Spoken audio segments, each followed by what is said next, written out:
Assalamualaikum warahmatullahi wabarakatuh. Perkenalkan, nama saya Ayu Handayani Batubara dengan NPM C1C020112. Pada video pembahasan kali ini, saya akan membahas materi tentang investasi. Langsung saja kita masuk kepada materinya. Instrumen yang pertama kita akan membahas tentang instrumen keuangan. Investasi terbagi menjadi dua, yaitu investasi pada sekuritas utang dan investasi pada sekuritas ekuitas. Ada 4 PSAK terkait dengan instrumen keuangan, yaitu instrumen keuangan diatur oleh PSAK 50 tentang penyajian, PSAK 55 tentang pengakuan dan penilaian, PSAK 60 tentang pengungkapan, dan ada PSAK 71 yang berkaitan dengan instrumen keuangan. Mengapa banyak sekali yang mengatur tentang PSAK instrumen keuangan ini? Karena di perusahaan, instrumen keuangan paling besar, apalagi pada perusahaan keuangan. Misalnya perbankan, maka asetnya berupa aset keuangan.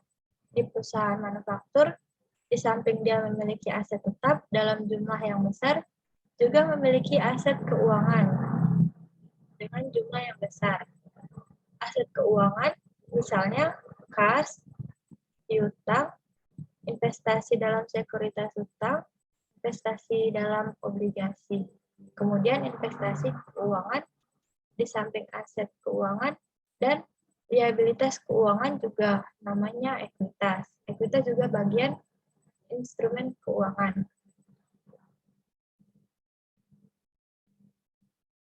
Ada beberapa kategori aset keuangan. Yang pertama, aset keuangan yang diukur pada nilai wajar melalui laba atau rugi. Aset keuangan yang dimiliki hingga jatuh tempo. Ada pinjaman dan piutang, dan aset keuangan tersedia untuk dijual.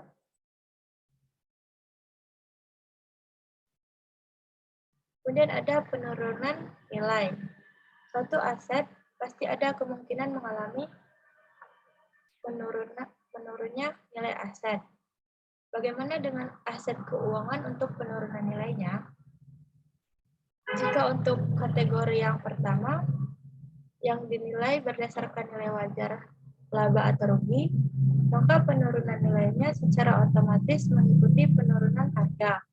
Jika pada kategori yang sudah saya sebutkan tadi, yang kedua, ketiga, dan keempat, penurunan nilainya harus melalui pengujian, tidak secara otomatis mengikuti perubahan harga dari investasi tersebut, tetapi harus melakukan pengujian apakah telah terjadi penurunan nilai atau tidak.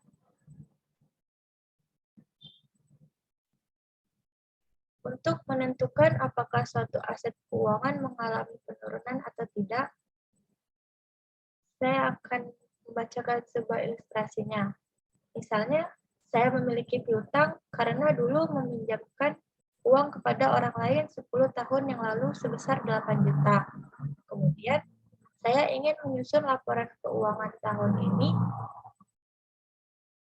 Piutang itu belum dilunasi oleh yang meminjam kepada saya. Maka secara logikanya, piutang yang saya miliki yang belum dibayar itu telah terjadi penurunan nilai. Karena ketika saya menerima uangnya nanti, pasti yang meminjam tetap akan membayar 8 juta. Kenapa dianggap terjadi penurunan nilai? Karena 8 juta yang saya pinjamkan 10 tahun yang lalu jauh lebih bernilai dibanding 8 juta yang akan saya terima di tahun depan. Maka berapa penurunan nilai piutang penghitungnya? Maka saya harus menghitung 8 juta yang saya terima tahun depan. Jika dinilai pada nilai saat saya pinjamkan, maka nilainya harus di present value. Berapa nilainya ketika saya meminjamkan 10 tahun yang lalu. Ternyata setelah dihitung hasilnya hanya 5 juta present value. Maka saya mengalami penurunan nilai utang sebesar 3 juta. Lalu, Perlakuan akuntansi aset keuangan. Perlakuan akuntansi untuk aset keuangan tergantung pada kategorinya. Yang pertama, akuntansi terkait aset keuangan pada saat aset keuangan itu diperoleh. Yang kedua, bagaimana aset akuntansi untuk aset keuangan ketika aset keuangan itu dinilai. Dalam buku Dwi Martani dikelompokkan menjadi pengukuran saat perolehan awal dan pengukuran setelah perolehan awal. Pengukuran saat perolehan awal adalah pengukuran yang dilakukan perusahaan ketika memperoleh aset keuangan. Pengukuran saat perolehan awal berarti pengukuran ketika memperoleh aset keuangan. Kalau pengukuran setelah perolehan awal itu sama halnya dengan ketika kita ingin menilai aset keuangan yang kita miliki. Ketika ingin menyajikannya dalam laporan keuangan tanggal 31 Desember. Pengukuran setelah pengakuan awal aset keuangan ada 3, yaitu nilai wajar, biaya perolehan diamortisasi, dan biaya perolehan. Jika nilai wajar, aset keuangan yang diukur pada nilai wajar melalui laba atau rugi. Jika biaya perolehan diamortisasi, investasi yang dimiliki hingga jatuh tempo, dan biaya perolehan instrumen ekuitas yang tidak ada kuotasi pasar aktif, dan nilai wajar tidak dapat diukur dengan nilai andai. Kemudian kita masuk kepada aset keuangan. Untuk kategori aset keuangan yang diukur pada nilai wajar melalui laba atau rugi perusahaan akan mengukur setelah pengakuan awal nilai wajar. Jika seandainya ada perbedaan antara nilai wajar dibandingkan dengan nilai tercatat berdasarkan kategori berikut. Yang pertama, jika kategori aset keuangan yang diukur pada nilai wajar melalui laba atau rugi, maka keuntungan atau kerugian yang belum terrealisasi akan diakui sebagai bagian dari laba atau rugi. Namun jika kategorinya adalah tersedia untuk dijual, jika seandainya ada selisih antara nilai wajar dibandingkan nilai tercatat, maka keuntungan atau kerugian yang belum terrealisasikan akan diakui sebagai bagian dari penghasilan komprehensif lain.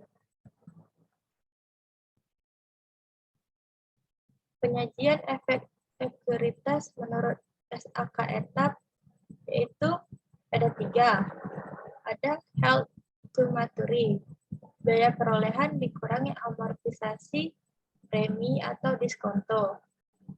Kemudian ada trading, nilai wajar pada tanggal neraca. Dan ada available for sale, sama dengan trading, yaitu nilai wajar pada tanggal neraca. Lalu ada investasi pada instrumen keuangan. Terdapat kontrak pembayaran yang telah ditentukan tanggalnya atas pokok utang dan bunga. Investasi yang dimiliki hingga jatuh tempo tersedia untuk dijual. Aset keuangan yang diukur pada nilai wajar melalui laba atau rugi. Macam-macam instrumen keuangan yaitu ada 3. Yang pertama, aset keuangan. Contohnya, kas, piutang, piutang wesel, investasi pada obligasi, dan investasi pada saham. Yang kedua, liabilitas keuangan. Contohnya obligasi, utang wesel, utang hipotek. Jika perbankan dalam bentuk deposito, giro, dan tabungan. Lalu yang ketiga, instrumen ekuitas. Contohnya terdiri dari saham yang terbagi menjadi saham biasa, saham istimewa, agio saham biasa, agio saham istimewa, dan return earning. Lalu itu saja materi yang dapat saya sampaikan untuk video kali ini. Semoga bisa dipahami dengan mudah oleh teman-teman. Assalamualaikum warahmatullahi wabarakatuh.